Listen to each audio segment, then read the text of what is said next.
Je suis souvent l'invité du frère Thierry. Vous avez donc, si je puis dire, l'avantage, si c'en est un, de m'avoir plusieurs fois entendu. Vous m'entendrez une fois de plus aujourd'hui pour vous redire ce que je vous dis sans cesse, qu'un maître d'école est celui qui peut se prévaloir de trouver dans ses élèves des maîtres. Mes seuls maîtres, je l'ai toujours dit, ce furent mes élèves.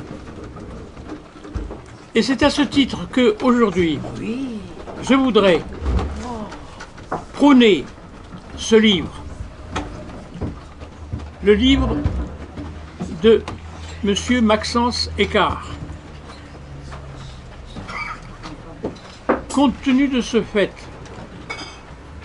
que j'oserais me l'approprier en disant que mes meilleurs livres, ce sont mes élèves qui les ont écrits. Nous avons en effet, dans l'œuvre de Maxence Eckart, un livre désormais incontournable. La démocratie, c'est le leitmotiv de tous nos politiques, moralistes, voire théologiens aujourd'hui. On a droit à cela tous les jours.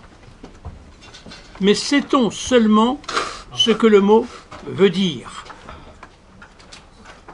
Sait-on seulement si la monnaie que l'on fait circuler est en quoi que ce soit fiable?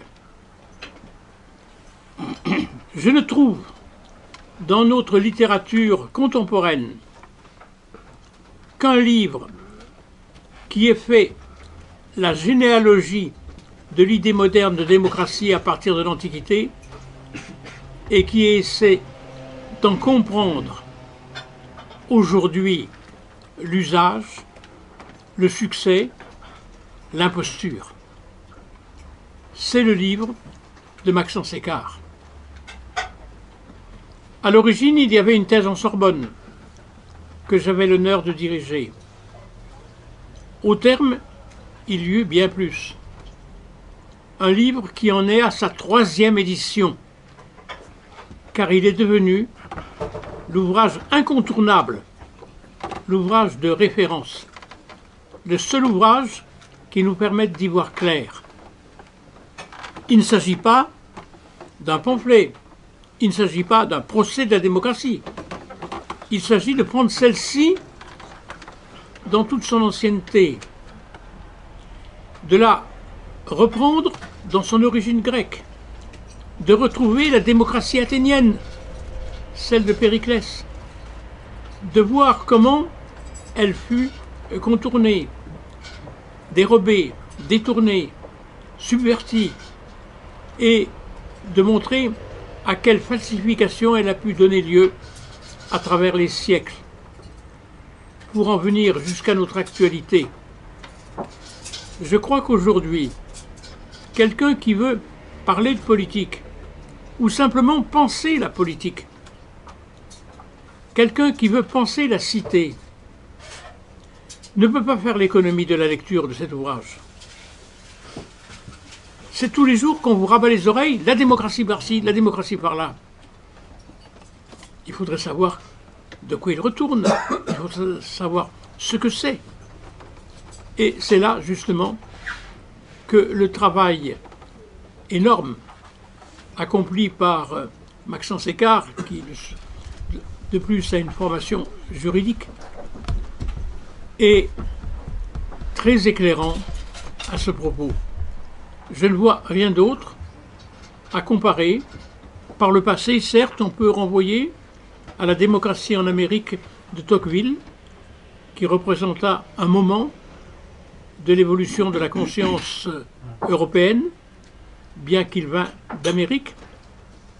Mais, hors cette référence, qui reste une référence obligée, il n'y a rien eu qui tira au clair ce prestige qu'exerce encore sur tous les esprits le mot démocratie.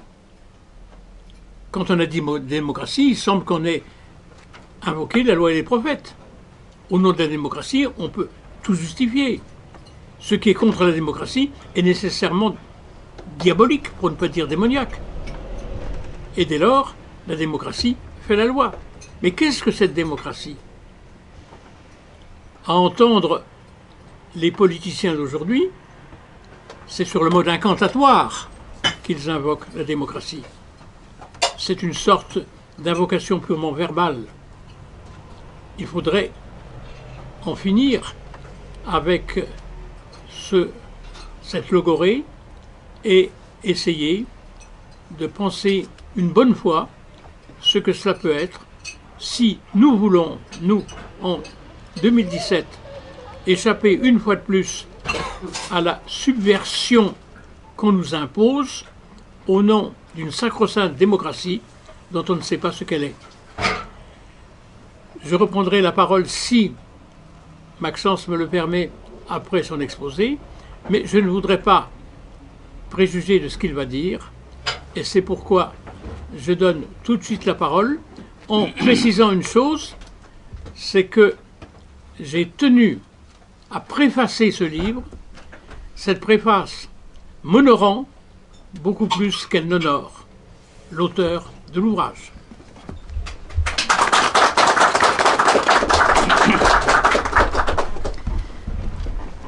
Monsieur le professeur, je suis très confus de ces quelques mots que vous venez de m'adresser. Moi, je profite de cette conférence pour rendre hommage à l'enseignement dont j'ai pu profiter. Et vous m'avez appris la rigueur intellectuelle, la subtilité du raisonnement et, je dirais, ce qui est beaucoup plus rare, le courage intellectuel. Et donc, je vous remercie de cela.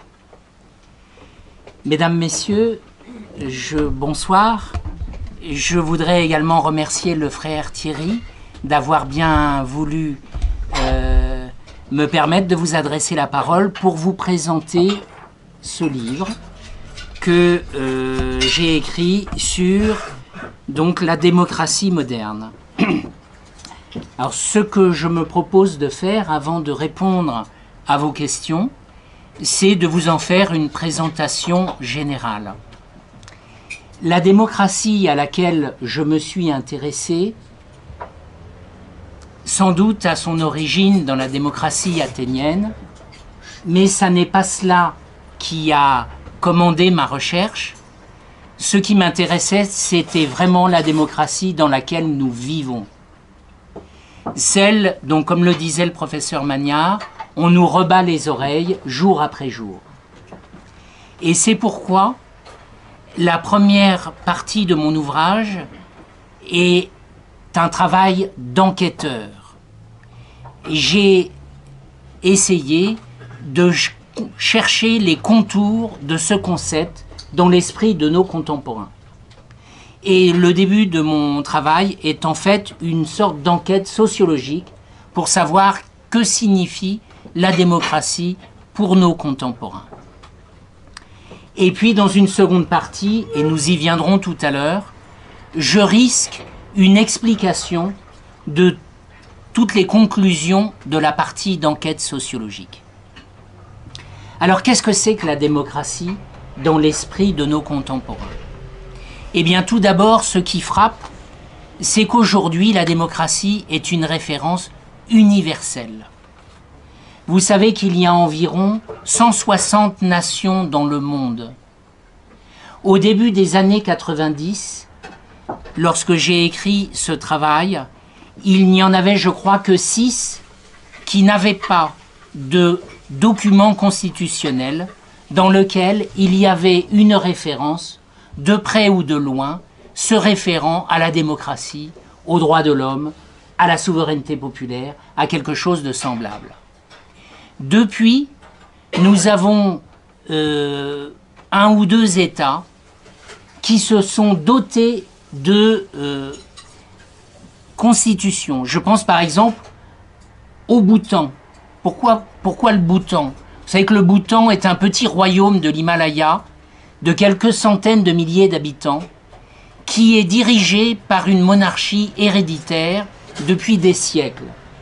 Eh bien, je crois que c'est en 2008 que le Bhoutan a décidé de se doter d'une constitution. En apparence, ça n'a rien changé, puisque le roi du Bhoutan est resté le roi du Bhoutan, son fils est resté le prince héritier, je crois que depuis il est d'ailleurs monté sur le trône, le premier ministre du roi est resté le premier ministre. Et pourtant, ça a tout changé. Parce qu'avant, on avait affaire à une monarchie traditionnelle héréditaire, et maintenant, on a affaire à une monarchie constitutionnelle. Et c'est très différent. Alors, c'est une référence désormais universelle. Personne n'ose se dire contre la démocratie.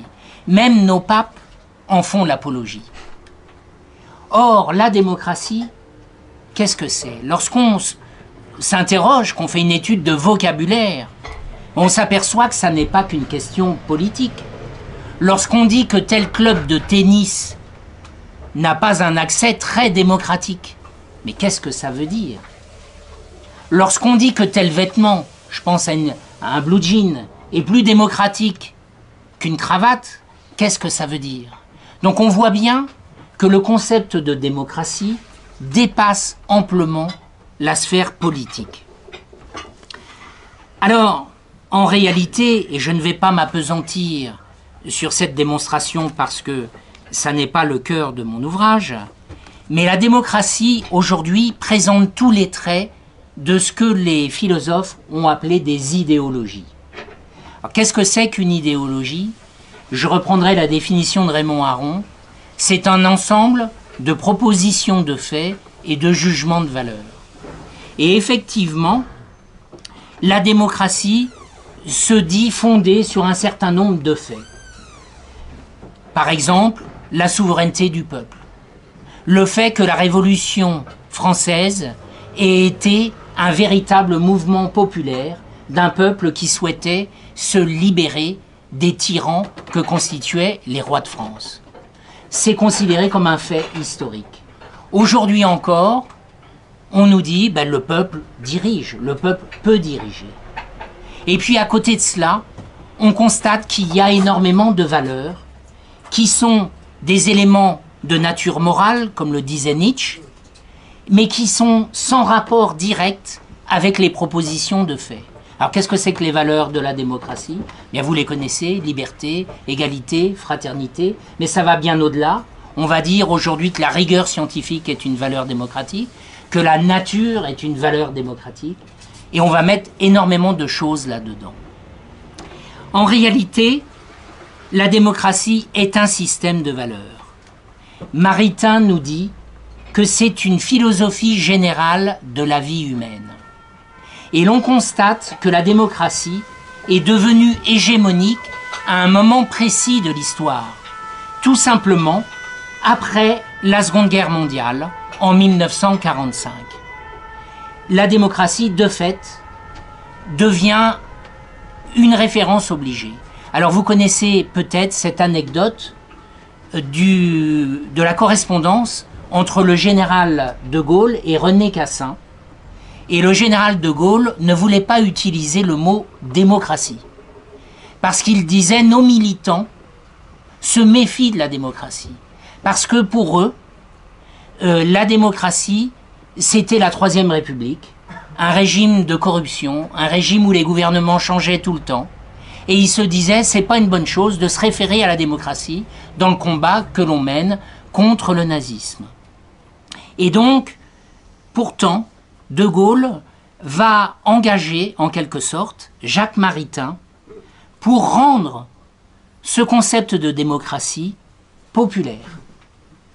Et Maritain va écrire un livre sur la démocratie qui va être publié par les services américains et parachuté en France en 1942, de manière à faire basculer l'opinion qui à l'époque était majoritairement pétainiste, et pour accoutumer notamment les Français un peu catholique avec ce concept de démocratie. Maritain, vous le savez, sera nommé par le général de Gaulle ambassadeur à Rome et il deviendra très proche du pape Paul VI et nous y reviendrons peut-être tout à l'heure si nous avons le temps. Il aura une influence très importante sur le Concile Vatican II. Mais donc vous voyez, la démocratie, elle devient hégémonique après la Seconde Guerre mondiale. Et à partir de ce moment-là, plus personne ne s'y réfère plus, si j'ose dire. Alors si on veut aller plus loin, qu'est-ce qu'il y a derrière cette idéologie? Parce que l'idéologie, il y a forcément quelque chose derrière. Il y a forcément une espèce de conception de la nature. Ce que les philosophes appellent une métaphysique. C'est-à-dire une vision du monde. Il est essentiel pour nous de cerner quelle est la métaphysique sous-jacente à la démocratie. Alors tout d'abord, il faut bien prendre conscience que la démocratie, et je crois que ça fait partie de son essence, est une négation. La Révolution française, qui marque en quelque sorte la naissance de la République dans notre pays, en Europe et dans le monde, la Révolution française, qui donc marque la naissance de la démocratie comme régime hégémonique, est d'abord une négation. Une négation de quoi? Eh bien une négation de l'ancien régime, une négation de l'ancien ordre du monde, une négation de ce qu'Aristote a appelé les communautés naturelles. Qu'est-ce que c'était que les communautés naturelles? Le livre de la politique d'Aristote nous explique que le monde s'organise autour des familles, que les familles constituent des villages, que les villages constituent eux-mêmes des États, et il y a ainsi un système de poupées russes, si j'ose dire. Et Aristote nous explique que ce sont des créations de la nature. Et tout l'ancien régime était organisé autour du respect de ces communautés naturelles, qui existaient en tant que telles, qui étaient représentées politiquement en tant que telles. La Révolution française va balayer tout cela. Vous le savez, toutes ces premières lois consisteront à abolir toutes les associations, à autoriser le divorce, à évidemment nier les nations. Et aujourd'hui, force est de reconnaître que la démocratie dans laquelle nous vivons ne reconnaît plus ces communautés naturelles comme des entités juridiques ayant un poids en tant que telles. Vous savez que le mot famille, qui certes est utilisé légèrement dans le Code civil, mais n'apparaît pas dans nos constitutions. Il apparaît dans certaines déclarations de l'ONU, mais de façon extrêmement ténue. Et force est de constater que toute la législation de la démocratie aujourd'hui est entièrement dirigée, je ne vais pas m'appesantir là-dessus, vous le savez parfaitement, contre les structures familiales, contre les structures de nation. Aujourd'hui, on n'ose même plus parler de nation. C'est suspect. Parce que qui dit nation dit nationalisme, qui dit nationalisme dit extrême droite, qui dit extrême droite dit ennemi de la démocratie. Donc vous voyez bien que toutes ces communautés naturelles ont été combattues par la démocratie. Alors, pour être remplacées par quoi? Eh bien, pour être remplacées par ce que les philosophes ont appelé l'individualisme. Qu'est-ce que c'est que l'individualisme? Eh bien, l'individualisme, c'est précisément n'appartenir à aucune communauté, être un individu. Rousseau nous dit que l'homme est un tout parfait et solitaire, c'est-à-dire qu'il se suffit à lui-même, qu'il n'a pas besoin pour vivre d'appartenir à une famille. Sous l'Ancien Régime, on se définissait essentiellement par l'appartenance à sa famille. C'est pour ça qu'on disait « je suis le fils de Jean », « je suis le fils de Pierre ». Et on retrouve ça dans les noms. Vous voyez, Peterson, fils de Pierre. Bon, Simone Bariona, Simon, fils de Jonas. La définition de l'être humain se faisait par l'appartenance à une lignée. Il n'y a plus rien de tout cela aujourd'hui. On choisit son nom. Et l'individu naît dans une famille qui aujourd'hui très souvent est recomposée. est donc dénuée de toute stabilité, et l'individu va lui-même fonder plusieurs familles au cours de sa vie, avoir des enfants avec plusieurs conjoints, et ensuite, eh bien, il laissera derrière lui une postérité qui portera ou ne portera pas son nom. Donc, la démocratie, en fait, s'adresse, et le régime politique, d'individus, et non plus de communautés. Alors, me direz-vous, comment est-ce possible?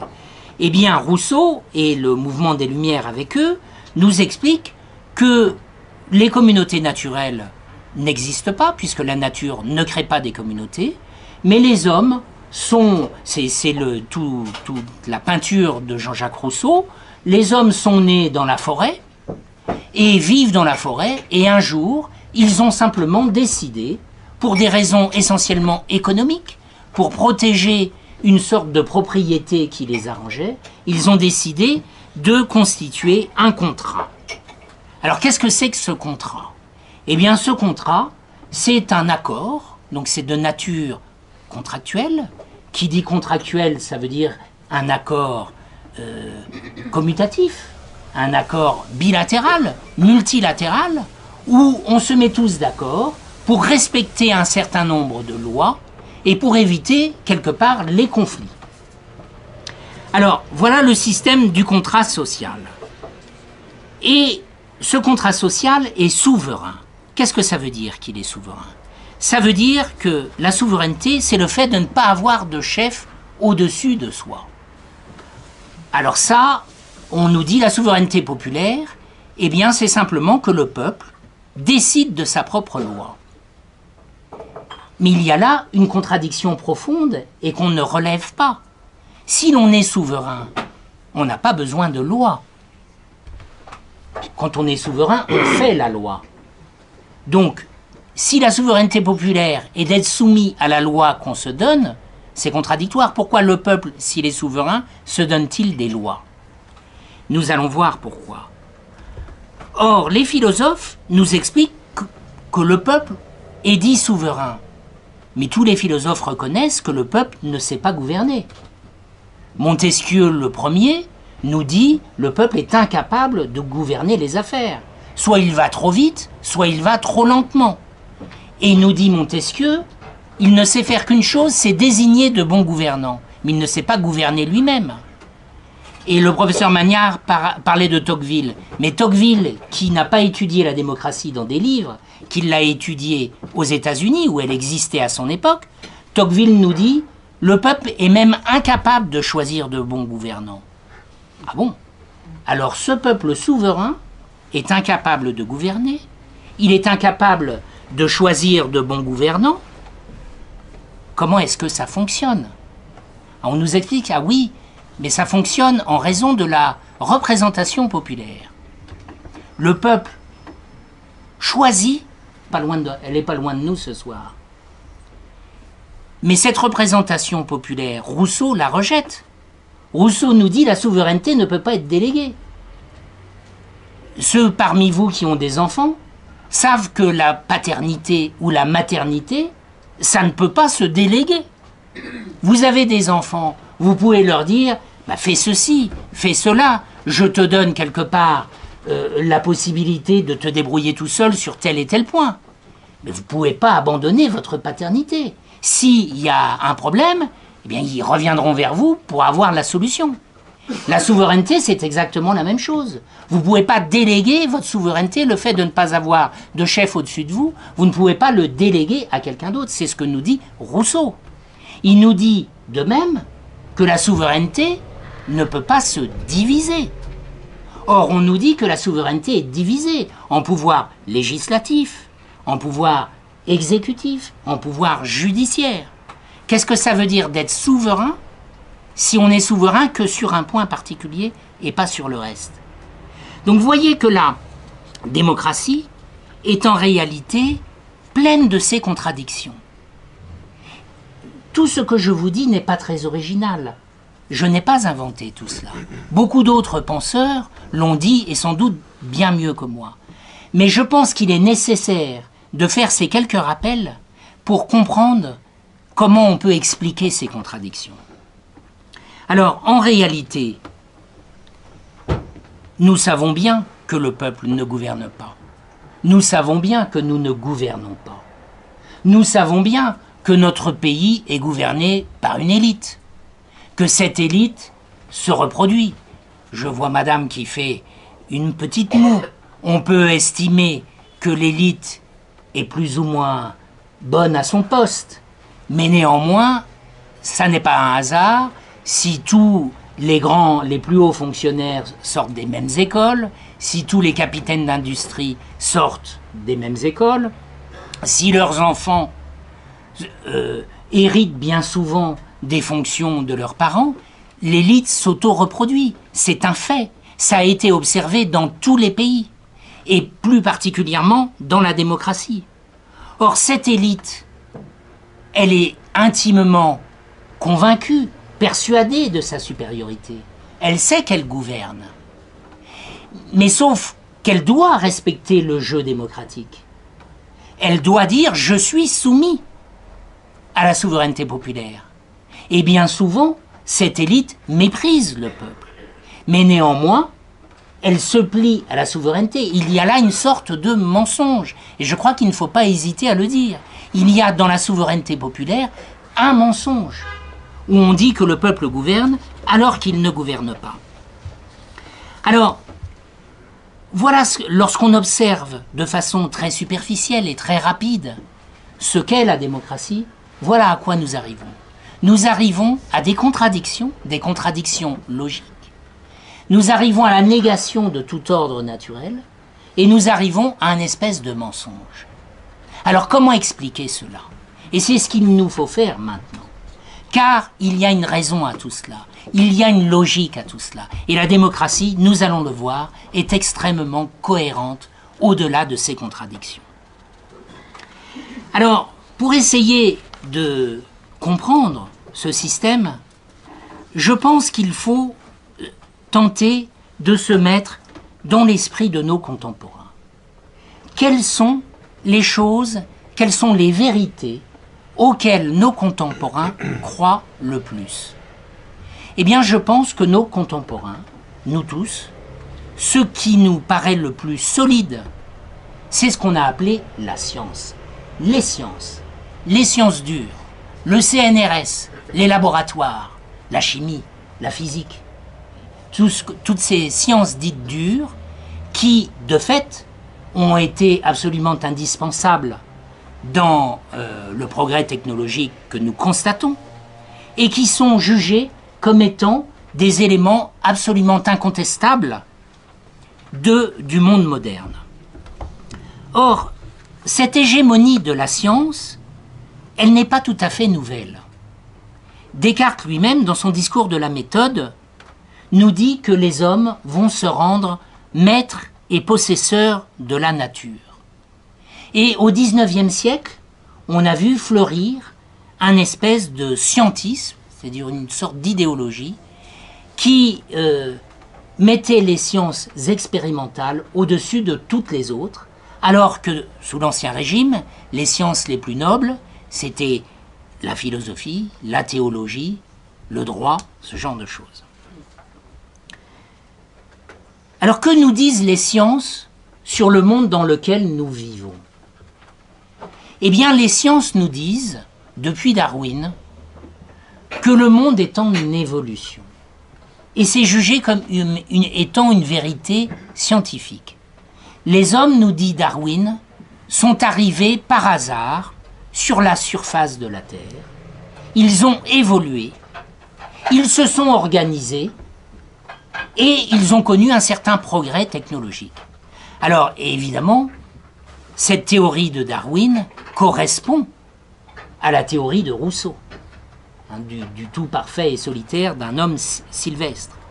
En réalité, cette théorie darwinienne, qui est jugée scientifique, n'est pas nouvelle.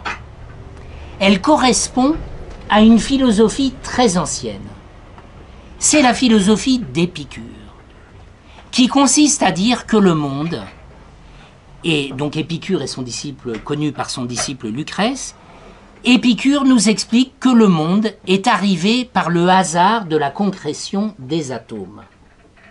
Or, Épicure, vous savez qu'aujourd'hui tout le monde se dit épicurien.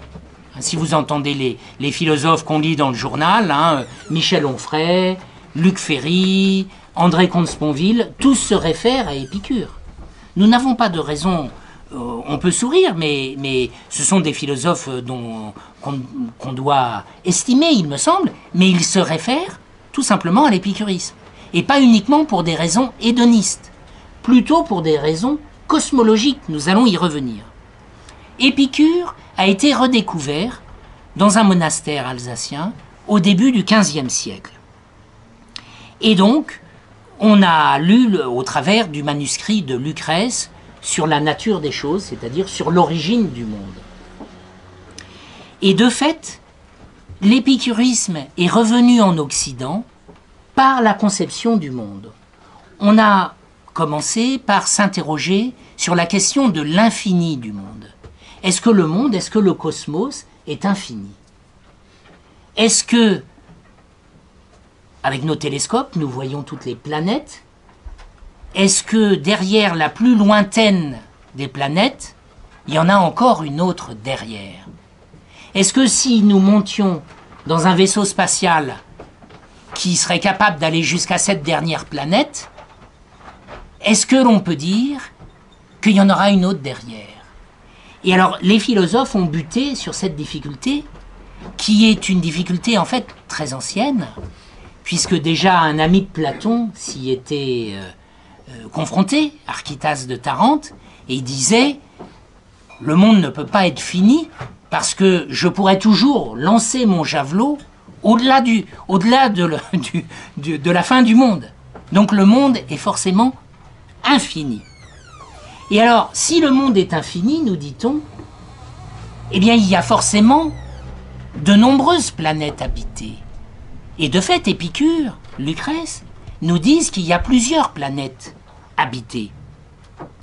Et cette pluralité des mondes habités va être très populaire dans la philosophie même du XVIIe siècle et du XVIIIe siècle. Vous voyez, le grand Emmanuel Kant, qui est l'un des principaux penseurs du monde moderne, son premier grand ouvrage, le Traité du ciel, développe toute une théorie de la pluralité des mondes habités.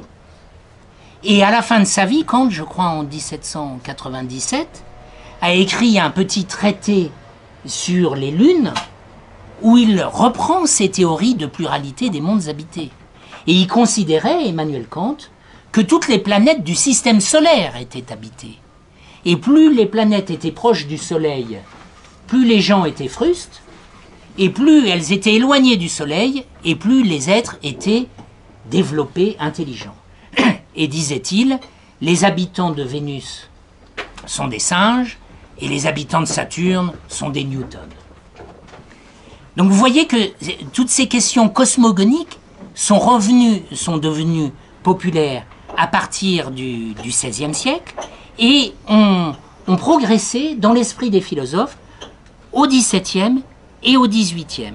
Alors ça va également avec la théorie atomiste, puisqu'on a redécouvert la théorie atomiste. Théorie atomiste qui va être popularisée par Gassendi au XVIIe siècle, Gassendi qui était professeur au Collège de France, donc pas loin d'ici. Et avant Gassendi, je crois qu'il faut évoquer également la figure de Giordano Bruno, qui croyait à l'infini du monde, qui croyait à la pluralité des mondes habités, et qui croyait à l'atomisme également. Donc vous voyez que la vision, la perception du monde dans lequel nous vivons a complètement changé à partir de la redécouverte de Lucrèce et d'Épicure. Alors, l'univers est désormais infini. Il y a des mondes habités en grand nombre. Les êtres sont composés d'atomes qui sont réunis au hasard. Alors évidemment, la genèse est fausse. La première conclusion de tout cela, c'est que la genèse est fausse. Et de fait, on voit affleurer les prémices du transformisme dès le XVIIe siècle. Ça n'est pas Darwin qui a inventé le transformisme. On en trouve les premières traces chez Vanini. Vanini, c'est quelqu'un qui écrit au tout début du XVIIe siècle, dans les années 1610. Et il nous explique que les hommes sont issus du perfectionnement de la semence des guenons et des singes. Donc vous voyez, déjà, au début du XVIIe siècle, il y avait une théorie transformiste. Alors ça sera repris au XVIIe siècle par les Lumières.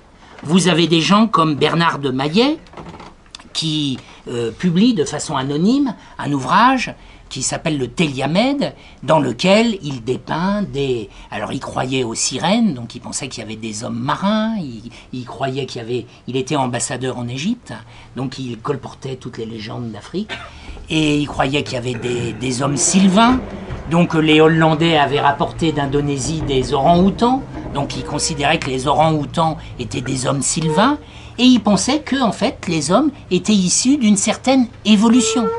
Ce sera repris par Diderot. Et Diderot, dans Le Rêve de d'Alembert, a des propos transformistes. Il propose d'ailleurs que les hommes s'accouplent aux animaux pour créer des races utilitaires. Il dit par exemple, si les hommes s'accouplaient aux chèvres, on pourrait faire des domestiques très résistants et très utiles. Et donc, ça c'est Diderot. Et, bon. Et alors, Kant donc, va reprendre ces théories et expliquer que la nature, en quelque sorte, se déploie, qu'elle progresse. Voyez. Et comment cela? Eh bien, au hasard. Alors, qu'est-ce que c'est que le hasard? Qu'est-ce que c'est que ce fameux hasard? Alors, vous avez dans Aristote, dans la physique, vous avez toute une théorie du hasard qui est très fine, très profonde.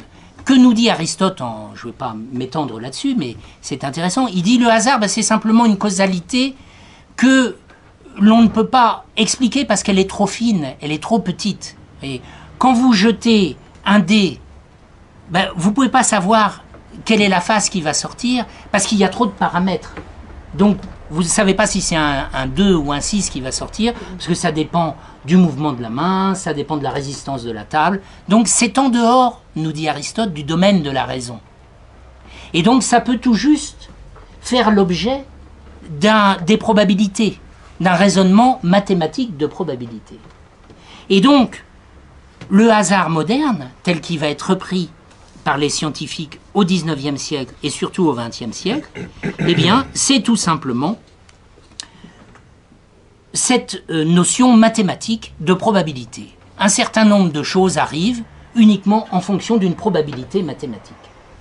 Et donc, vous voyez que lorsque Darwin vient nous expliquer, à partir de collections naturalistes de coquillages, l'évolution des espèces par une certaine sélection, eh bien, il va en quelque sorte valider scientifiquement la théorie d'Épicure. Auparavant, à l'époque d'Épicure, à l'époque de Gassendi, à l'époque de Diderot, de Kant, c'était des considérations philosophiques. C'était une cosmogonie parmi d'autres cosmogonies. Darwin va marquer cela d'un saut scientifique, en disant « moi je vous le prouve », parce que mes expériences aux îles Galapagos montrent qu'il y a une évolution des espèces. Ça n'est donc plus une vérité philosophique, je vous rappelle que la philosophie est désormais une science molle, c'est une vérité scientifique, biologique. C'est donc une science dure, c'est donc certain, on ne peut pas mettre cela en doute. Ah. Le monde est donc en progrès, et il provient du hasard. Et donc, au moment de la Révolution française, quelqu'un comme Condorcet va écrire un livre qui s'appelle « L'esquisse d'un tableau historique des progrès de l'esprit humain », où il dépeint les étapes de l'évolution humaine. Et la grande différence avec la philosophie d'Épicure, c'est qu'il introduit la notion de progrès. Il dit « demain sera meilleur qu'hier ». Et le progrès est accumulation. Voyez ? Et donc, cette évolution, elle n'est pas erratique, elle ne va pas vers le désordre ou le chaos. Non, on a des êtres de plus en plus complexes et on a de plus en plus de rationalité. Or, désormais, l'évolution de l'homme ne se fait plus par son corps, même par son intelligence. Elle se fait au niveau de la société. En tout cas, dans l'histoire que les individus que nous sommes peuvent mesurer. Car il est évident que si nous avons des évolutions physiques dans notre corps, on dit que nous sommes un peu plus grands que nos aïeux, c'est possible. Mais cette évolution est tout à fait à la marge et on ne voit pas de grande différence avec nos aïeux. Donc l'évolution désormais, elle est sociale, elle est dans la société. Et si donc cette évolution est mue par le hasard, comment faire pour que les hommes s'entendent, pour qu'ils ne s'entretuent pas, pour qu'ils vivent en harmonie? S'il n'y a plus d'ordre dans la nature, s'il n'y a plus de communauté naturelle, il n'y a plus qu'un seul moyen. Et ce moyen, c'est la loi, c'est-à-dire l'état de droit. Donc vous voyez que la société est désormais le lieu du progrès de l'espèce humaine. Et le cœur de cette société, c'est la loi qui permet aux hommes de vivre en harmonie les uns avec les autres. L'état de droit est donc, en quelque sorte, la condition de l'évolution de l'espèce humaine, la condition de son progrès. Et c'est pourquoi il est si important, comme nous allons le voir. Car enfin, nous savons bien que la perfection n'est pas de ce monde, et nous savons bien que l'état de droit n'est jamais parfait. Nous savons que la démocratie est imparfaite, et pourtant, elle est une obligation morale. Le début de mon exposé s'est ouvert par là. Je vous ai dit qu'aujourd'hui, personne ne pouvait s'opposer à la démocratie. Ce serait un crime, ce serait une déviance, ce serait une hérésie. Pourquoi ? Parce que la démocratie n'est qu'un but à atteindre. Elle n'est qu'un idéal. Et cet idéal n'est jamais atteint. Mais toutefois, cette loi que l'homme se doit de respecter, Kant nous dit « Agis comme si la maxime de ton action devait être érigée par ta volonté en loi universelle de la nature, chacun par sa liberté va se donner des maximes morales qui peuvent devenir des lois pour l'ensemble des individus. Et la loi va être sacralisée. Ainsi, la démocratie est finalement la condition de la liberté, la condition de l'espèce humaine, et finalement, c'est la seule chose qu'il faille respecter. Et c'est pourquoi la principale valeur de la République, c'est la République elle-même. Mais une fois qu'on a dit cela, c'est pas très enthousiasmant pour les peuples. Ce sont des considérations un peu théoriques, un peu philosophiques. L'homme de la rue ne sait pas ce que c'est que l'état de droit. Il ne va pas réfléchir de façon très approfondie sur ce que sont les droits de l'homme, sur l'importance de la loi. Alors, on appelle à la rescousse la religion. Et c'est Kant lui-même qui le fait.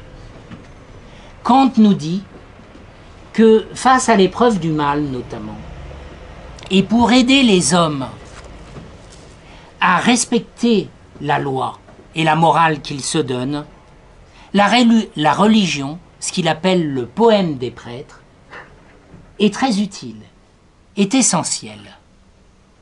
Et Kant nous explique qu'il y a deux types de religions. Il y a les religions historiques, alors c'est le christianisme, le bouddhisme, le judaïsme, l'islam. Et toutes ces religions historiques sont très valables parce qu'elles sont le produit d'une culture, d'une histoire, dans un endroit donné, à un moment donné. Mais nous dit Kant, il y a une religion supérieure à toutes ces religions. Et c'est ce qu'il appelle la foi pure de la raison. Au-delà de toutes ces religions historiques, il y aurait pour Kant une religion de la foi pure de la raison qui permettrait à toutes ces religions de se réunir et aux hommes de devenir meilleurs et de supporter les épreuves de la vie. Et donc, Kant va, et là on est à la fin du XVIIIe siècle, Kant va nous dire la religion est légitime lorsqu'elle défend la raison. Et il dit, mais par contre, le royaume de Dieu, ce royaume de Dieu de la foi rationnelle, ce sera bien difficile de l'atteindre. Il parlait à la fin du XVIIIe siècle. Eh bien, aujourd'hui, nous y sommes. Un philosophe comme Luc Ferry nous dit que nous sommes dans une époque formidable où le divin s'humanise et l'humain se divinise. Qu'est-ce que ça signifie? Il y a une convergence. Que le divin s'humanise, c'est-à-dire que l'on ramène toutes ces religions historiques à leur substrat rationnel. Et que l'humain se divinise, c'est-à-dire que les hommes, en utilisant la moralité que leur donne ce qu'il appelle ces valeurs hors du monde, parce qu'elles ne sont pas produites par la nature, elles sont produites par le cœur de l'homme, eh bien, Luc Ferry nous dit que l'homme devient comme un dieu. Et il reprend le mot de Bergson, l'univers est une machine à faire des dieux. Et voilà le projet de la démocratie. La démocratie va nous permettre d'épanouir notre liberté et en permettant à notre liberté de faire ce qu'elle doit faire dans les limites de la loi, elle permet à notre espèce de progresser et en proche de l'oméga du divin. C'est Teilhard de Chardin. Alors, ces théories qui sont en fait une acclimatation de la philosophie des Lumières aux religions historiques, au christianisme par exemple, eh bien, elles vont rentrer dans ces religions historiques. Et pour la religion catholique, qui est la mienne, que je connais mieux, eh bien, mon analyse est que cette philosophie est rentrée, notamment au moment du Concile Vatican II, dans la religion catholique. Sous quelle forme? Précisément sous la forme de la Déclaration Dignitatis Humanae, où en quelque sorte, la religion catholique reconnaît qu'elle n'a pas plus de droits que les autres religions, et c'est quelque part faire une sorte de démocratie entre les religions, de manière à faciliter l'identification de la foi rationnelle. Et donc, de fait, l'Église, bien souvent aujourd'hui, va devenir le vecteur principal des valeurs de la démocratie. Et c'est pour cela que les papes en parlent, et c'est pour ça qu'ils parlent tant des droits de l'homme. Et les religions vont prôner une sorte de charité universelle qui sera beaucoup plus puissante pour maintenir la paix entre les hommes que ne l'est la loi elle-même, car la loi est sèche et stricte, alors que la charité est humaine. Et voyez, quelqu'un comme Luc Ferry, qui se définit comme étant un kantien orthodoxe, écrit aujourd'hui des livres sur Saint Paul, sur l'amour évangélique.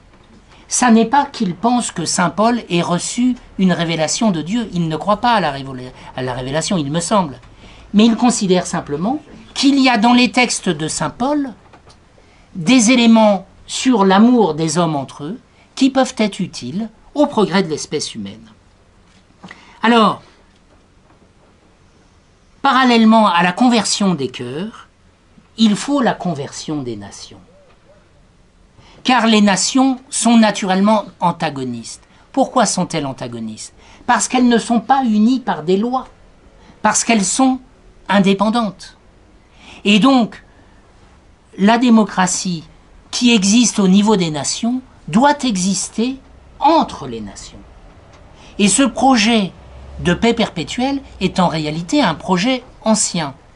On voit les premiers projets de Société des Nations, ça date des légistes de Philippe le Bel, ça a été repris par Sully, ça a été repris par l'abbé de Saint-Pierre au XVIIIe siècle, Et puis Kant lui-même en fera plusieurs écrits sur ce thème. Il a écrit un petit livre qui s'appelle Le projet de paix perpétuelle. Il a écrit également l'idée d'une histoire universelle d'un point de vue cosmopolitique. Et il explique que la paix entre les nations est essentielle, car la paix est toujours essentielle à la liberté. Et aujourd'hui, on parle beaucoup du mondialisme. Je suis souvent interrogé par des gens qui me disent « Mais qu'est-ce que vous pensez du mondialisme ?» Le mondialisme n'est rien d'autre qu'un système démocratique entre les nations. Et le projet de paix perpétuelle de Kant, en fait, c'est l'ancêtre de la Société des Nations et de l'ONU. Et de fait, le mondialisme a, peut-on dire, en tout cas il le proclame, aurait permis une certaine paix dans le monde depuis la Deuxième Guerre mondiale. Je pense que ce point peut être discuté, mais néanmoins c'est l'objectif qu'il s'est donné. Alors, au-delà de cela, au-delà de ce projet de paix entre les nations, je crois qu'en filigrane du mondialisme, il y a une autre idéologie qui est le cosmopolitisme. Et le cosmopolitisme, qu'est-ce que c'est? C'est l'indifférence à la nation. C'est le fait de dire, peu m'importe que ma voiture soit japonaise ou espagnole ou française. Ce qui compte, c'est qu'elle me plaise, c'est qu'elle ait la couleur et le confort que je recherche. Et donc, le cosmopolitisme, c'est une visée un peu consumériste du monde. C'est l'idée que tous les individus que nous sommes peuvent jouir des richesses du monde entier, de chaque nation.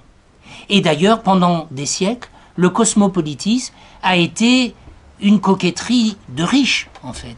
Les cosmopolites, c'était les grands aristocrates qui pouvaient se permettre de voyager, évidemment dans des conditions favorables, et de profiter, en fait, de toutes les richesses du monde. Et donc aujourd'hui, on nous explique, et c'est ce qu'il y a derrière le tourisme de masse, on nous explique que tous et chacun, nous pouvons profiter des richesses du monde entier. Alors je vous laisse juge de savoir si cette démocratie universelle a produit ce qu'elle avait promis, à savoir le bonheur. Les Lumières nous promettaient le bonheur.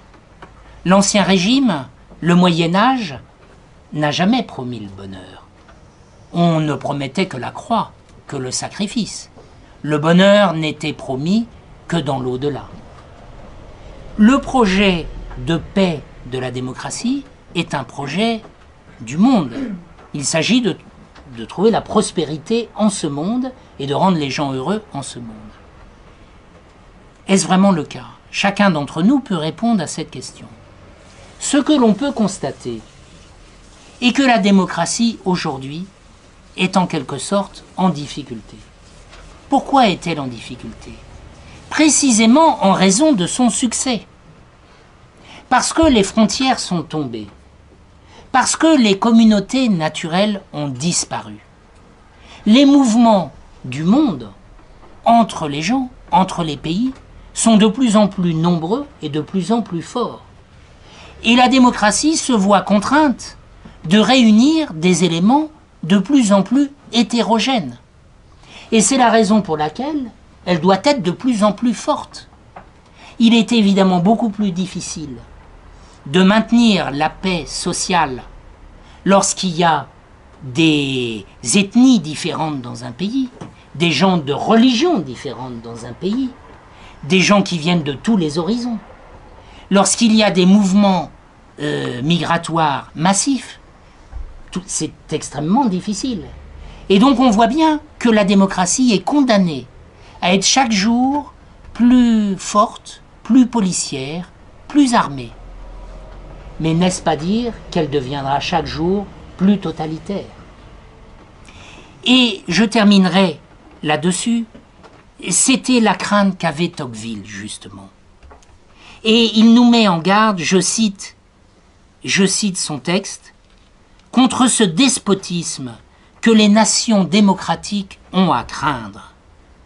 Ce despotisme serait plus étendu et plus doux. Il dégraderait les hommes sans les tourmenter. Je vois une foule innombrable d'hommes semblables et égaux qui tournent sans repos sur eux-mêmes pour se procurer de petits et vulgaires plaisirs dont ils emplissent leur âme.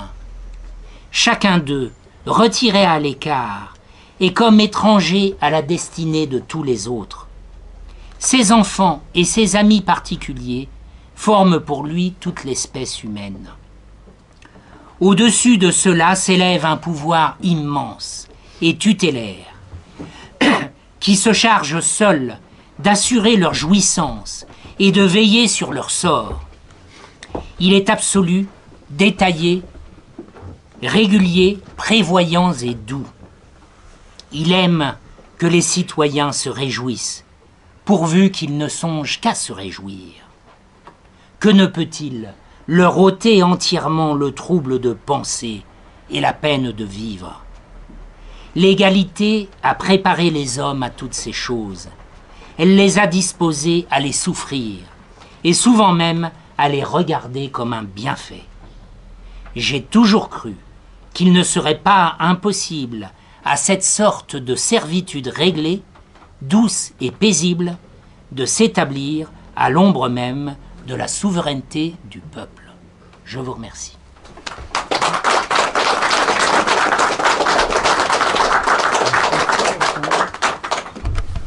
Je ne voudrais pas me refuser la parole, mais il m'est donné de réagir le premier à cet exposé absolument magistral qui vous aura certainement tous convaincus et donné envie de lire l'ouvrage lui-même. Je me permettrai de faire une simple remarque. La démocratie, elle apparaît dans ses prodromes, dans ses annonces, comme quelque chose de prometteur. Elle est aguicheuse, elle séduit, et on s'aperçoit que plus les siècles passent, plus elle devient totalitaire. C'est le mot que vous avez utilisé. Plus elle devient dominatrice, plus elle devient impérieuse, plus elle devient insupportable. Alors, pour moi, ça tient à une chose. Ce totalitarisme tient au fait que la démocratie telle qu'elle s'annonçait était spécieuse, pour ne pas dire complètement mensongère, et que son échec aujourd'hui, c'est l'aveu de la supercherie qu'elle a toujours portée. Ne croyez-vous pas? J'en suis convaincu. La démocratie est quelque part mensongère. Et aujourd'hui, où elle est en difficulté, parce qu'elle est un système contraire à la nature, eh bien la nature se réveille. Car je crois à l'existence du peuple. Je crois que les peuples sont des réalités naturelles. Et aujourd'hui, les peuples à qui on a promis un immense bonheur ne le voient pas. On nous a dit que la mondialisation serait la clé, la recette magique de la prospérité du monde. Et aujourd'hui, on fait face à un chômage massif. Les gens ne parviennent plus à boucler leur fin de mois. Il est normal qu'ils remettent en cause le système qui leur a menti. Et j'aurais une deuxième remarque.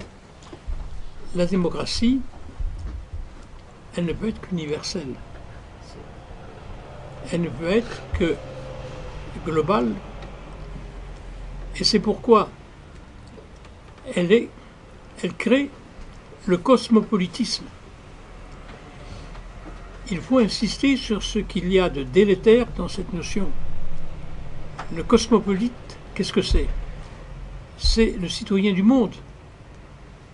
Mais citoyen du monde, il est citoyen de nulle part. Il n'a plus de patrie, il n'a plus de racines. Si aujourd'hui l'évocation des racines rend fou tous nos politiciens, c'est parce qu'ils ont prôné précisément un cosmopolitisme à tout crin. Et le cosmopolitisme, c'est la forme extrême de l'individualisme. Or, l'individualisme, qui nous réduit à être des individus, c'est précisément ce travail sur l'humanité qui ramène chaque être humain à un simple grain de silice, semblable à tous les autres grains de silice, sans aucune différence, sans aucune personnalité. On nous a transformés en individus, c'est-à-dire on nous a privés de ce qui constituait chacun d'entre nous notre personnalité, et nous n'avons d'autre issue que dans le cosmopolitisme, citoyen du monde, c'est-à-dire citoyen de nulle part. C'est ça la démocratie. Autrement dit, la démocratie recouvre le processus de déracinement le plus radical, le processus de prolétarisation le plus total. Peut-être une question?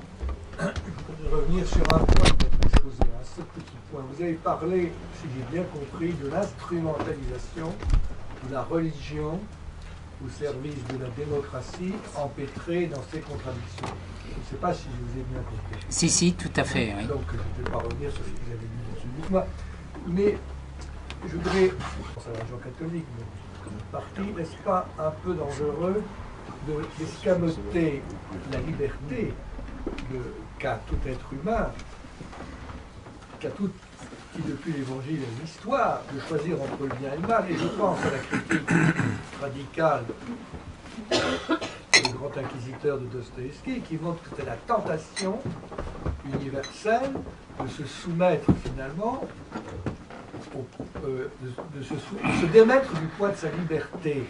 Et ça rejoint, bon, je n'ose pas le dire, donc en plusieurs manières, ça rejoint un peu le fait que nous devenons un cosmos utilistes, des silex. C'est-à-dire que même il y a des gens qui ne sont pas religieux, on pourrait leur dire qu'en leur ôtant leur part de liberté indestructible qu'ils ont reçue, on les prive d'une part d'eux-mêmes, on les prive d'un dynamisme, on les prive d'eux-mêmes. Donc ce serait peut-être là, et c'est ce que je reproche un peu à ma religion, c'est qu'il n'y a pas assez de prophètes qui insistent sur cet aspect-là, où la critique de la liberté manquante de Dostoïevski n'a peut-être pas été approfondie depuis. Voilà, je termine. Et moi, il me semble que l'Évangile prône la liberté, la liberté des enfants de Dieu. Il ne s'agit pas de laisser la liberté à la démocratie. Personne n'a attendu Épicure et Rousseau pour prôner une véritable liberté. Toute la question est de savoir qu'est-ce que c'est que la véritable liberté. Et donc, si la conception orthodoxe de saint Thomas, c'est de dire que la liberté est le choix des moyens, mais jamais contre la loi de Dieu. Et personne ne nie, il n'y aurait pas d'amour s'il n'y avait pas de liberté. Et donc la liberté est un élément essentiel de la nature humaine. Mais il ne s'agit pas d'abandonner la liberté à la démocratie, certainement pas. Au sujet de la démocratie, Winston Churchill a eu cette phrase qui disait « C'est le pouvoir des poux de devenir des lions ». Pourquoi c'est un peu utopique. Et quant à Voltaire, il a écrit « En matière d'argent, tout le monde est de la même religion ». Alors, je répondrai à ces deux points. La démocratie est en quelque sorte un mensonge, puisqu'elle nous dit « Vous serez Dieu et vous dirigerez ». Alors, lorsque Churchill nous dit bah, « Vous êtes un pou, mais je vais faire de vous un lion », c'est flatteur. Et évidemment, pour les petits que nous sommes, il est flatteur d'être qualifié de souverain. Et c'est d'ailleurs certainement une des raisons de la stabilité de la démocratie. Qui s'opposerait à un régime qui vous dit que vous êtes le chef? Ceux qui n'ont ni le talent ni l'envie.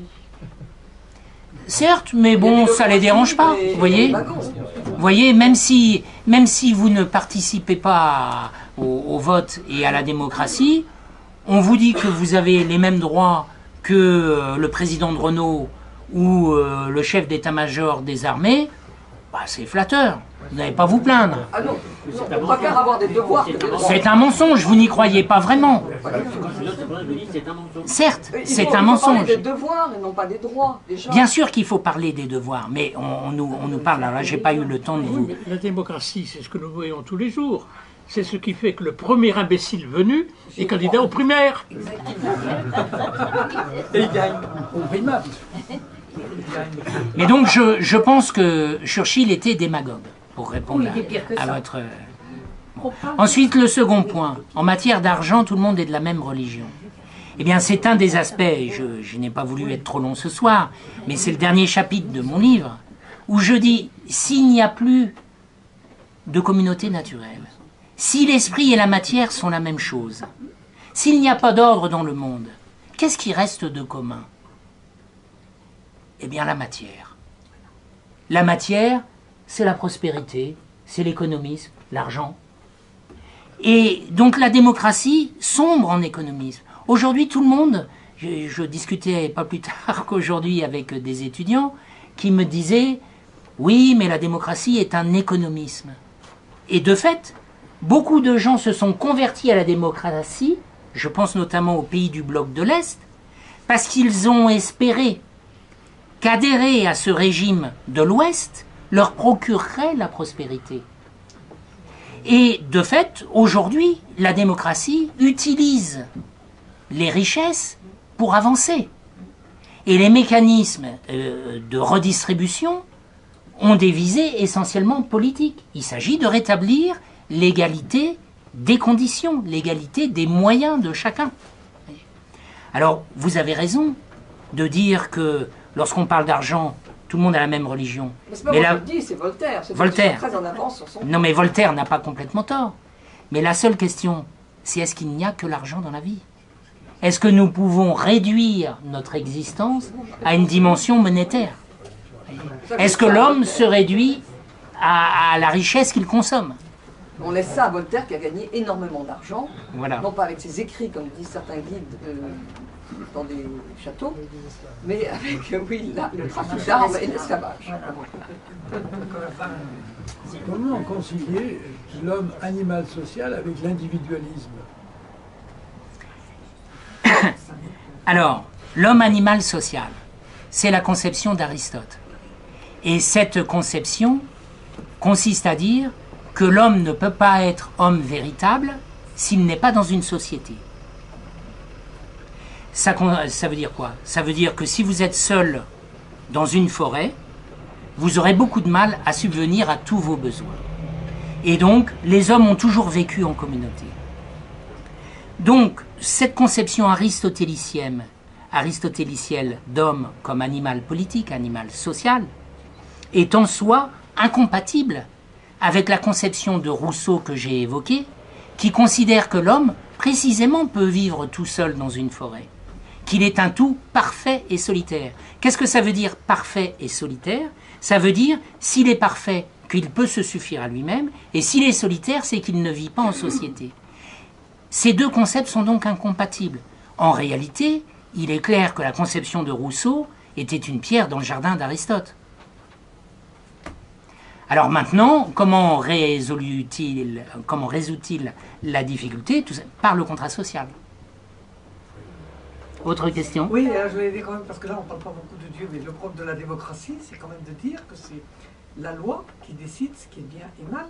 On a oublié qu'il y avait une transcendance objective. C'est pour ça qu'on perd la liberté, que c'est totalitaire. C'est bien là où on a changé. Avant, on avait on avait une loi supérieure qu'on respectait. Là, il n'y a plus. C'est la loi qui décide ce qui est bien et ce qui est mal. Il n'y a aucune limite. Je vous réponds? Vous avez fini? Oui.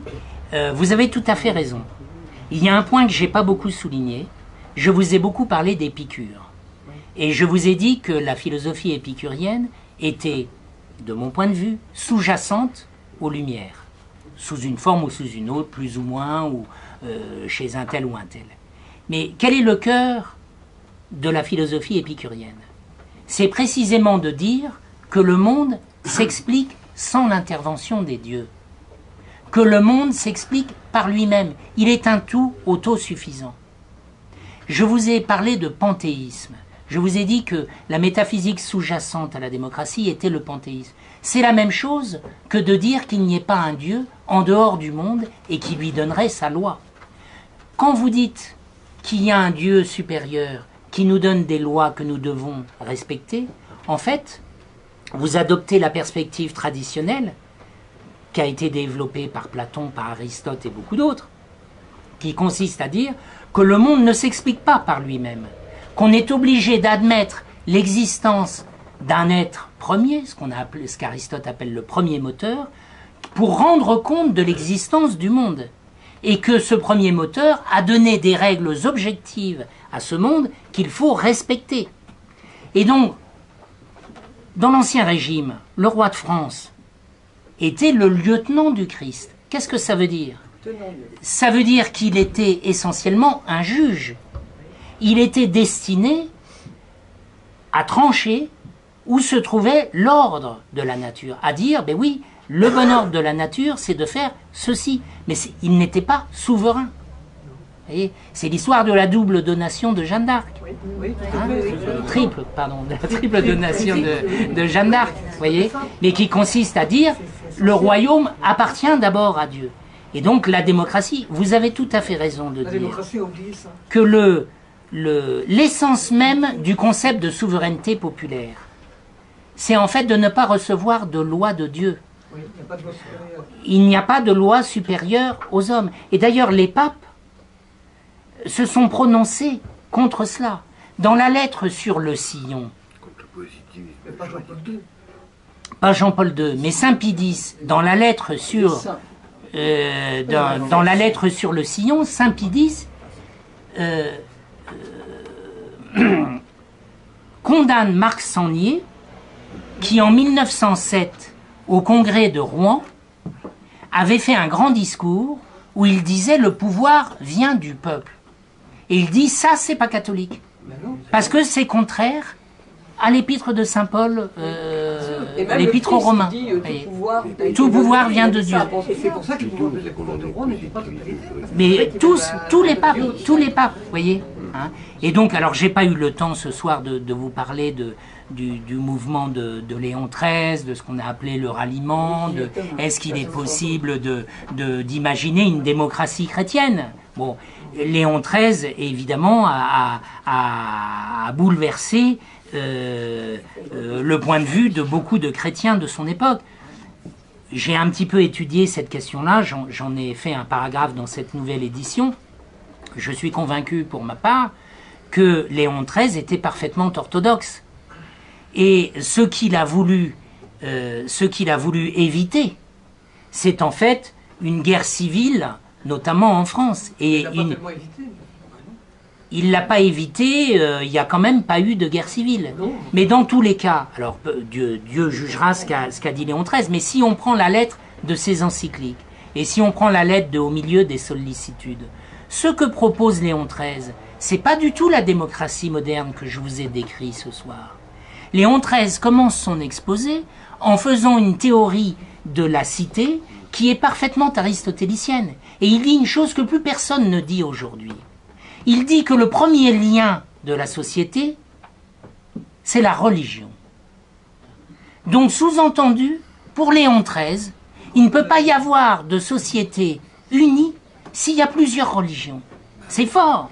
Aujourd'hui, qui peut dire ça? Il n'y a que les musulmans. C'est la laïcité qu'on érige comme religion moderne. Voilà. Aujourd'hui, il y a une religion unique, c'est la laïcité. On va faire des funérailles laïques. J'ai la madame qui cherche à... Oui, vous ne faites pas de différence, vous ne parlez que de démocratie, mais vous ne faites pas de différence entre deux types, quand même, d'États, la royauté qui est restée, qui hérite d'une tradition, d'une famille régnante, etc. Et nous qui sommes dans le bazar parfait, parce qu'on est en République. Et il n'y a pas une continuité vers laquelle se tourner. Et là, je crois qu'il y a démocratie, démocratie. Il y a une démocratie qui arrive encore à s'équilibrer dans les royautés du Nord. Non. Laissez-moi parler. Parce qu'au moins, les gens sont moins paumés. Il y a une référence qui continue. Alors, madame, je pense que vous avez tout à fait raison. Et j'ai un petit paragraphe dans ce livre où j'explique que tous les grands penseurs de la démocratie, celle que je vous ai décrite ce soir, eh bien, sont monarchistes. C'est le cas de Hobbes, c'est le cas de Rousseau, c'est le cas de Kant, c'est le cas de Hegel. Donc tous prônent des régimes monarchiques par opposition à ce qu'ils appellent la démocratie. Mais pour eux, la démocratie dont ils parlent, c'est la démocratie directe. Aujourd'hui, en Espagne, en Hollande, en Angleterre, personne ne nie qu'on a affaire à des régimes démocratiques. Sauf que il y a des familles régnantes qui ont un rôle symbolique très important, très fort. Hegel le souligne dans la phénoménologie de l'esprit. Il dit que la personnalité du peuple s'incarne dans son roi. Et c'est la clé de la popularité de la famille d'Angleterre. Les Anglais, je suis convaincu pour ma part, que s'il y a eu le Brexit, c'est parce qu'il y a une famille royale en Angleterre. Et donc, les Anglais voient dans leur famille royale, avec ses qualités et ses défauts, une incarnation de leur identité. Ce que nous n'avons plus, nous autres, en France, puisque nos princes sont lointains, dirais-je. Donc, ce que vous dites est tout à fait exact, en ce sens que l'existence d'une famille régnante aide à l'identification des peuples. Toutefois, il est évident que dans ces monarchies constitutionnelles, on n'est plus du tout dans le cadre de la monarchie d'Ancien Régime. Et quelle est la différence? La différence, c'est la conversation que nous venons d'avoir. Le peuple anglais est souverain. La famille royale d'Angleterre n'est légitime que parce que le peuple en a décidé. Et non pas parce que Dieu lui a donné le pouvoir.